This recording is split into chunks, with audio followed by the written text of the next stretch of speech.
We're back from the holiday break. Hope everyone had their filling of turkey, and I certainly know I did. I'm here with Diane Scott, whose team, the Wesmen women's volleyball team, they're just coming off their holiday break too. Does a break like that really help your players kind of get refocused, re-energized, and ready to go for the second half of the season? Well, ideally, it takes the focus off training a little bit and gives them a mental and physical break, which they well deserve because they have been working really hard through the fall term. So what the hope is that we come back more energized, sort of refocused on a second half and ready to go. A little rested and have a little bit of Christmas spirit and fun too was okay. And you see the players in red behind us. Now, you would think the Wesmen, but it's actually McGill, who the Wesmen are playing tonight at 7 o'clock at the Duckworth Center, so come on down and check that out. But it's actually an interesting story about how this game actually came to be.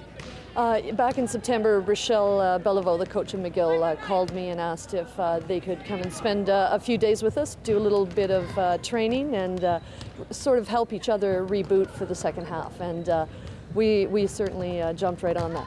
And you knew Rochelle from back in the day. You guys were former teammates, if I remember correctly. Right, back in the 80s, we played together on the women's national team when it was based in Regina. And so we have a long-standing friendship and relationship, and she's been a coach at McGill for years now, and we tend to help each other out.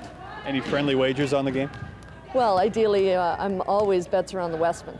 Perfect. That's always good to know. I guess we'll get into the second half of the season just a little bit here. There is that tough stretch that we talked about a little bit before Christmas. Is that kind of what you guys have circled on your calendars as your measuring stick going into maybe the postseason? Obviously, every week is tough. There's no real runaway teams this year, but is that kind of the section of the season that you're looking at as, you know, these are the teams that we will likely see come postseason? We certainly know that we have our hands full in the next 8 matches for us. We come across teams that we haven't played this year in Trinity and UBC, and that there's certainly 2 very top teams in Canada West.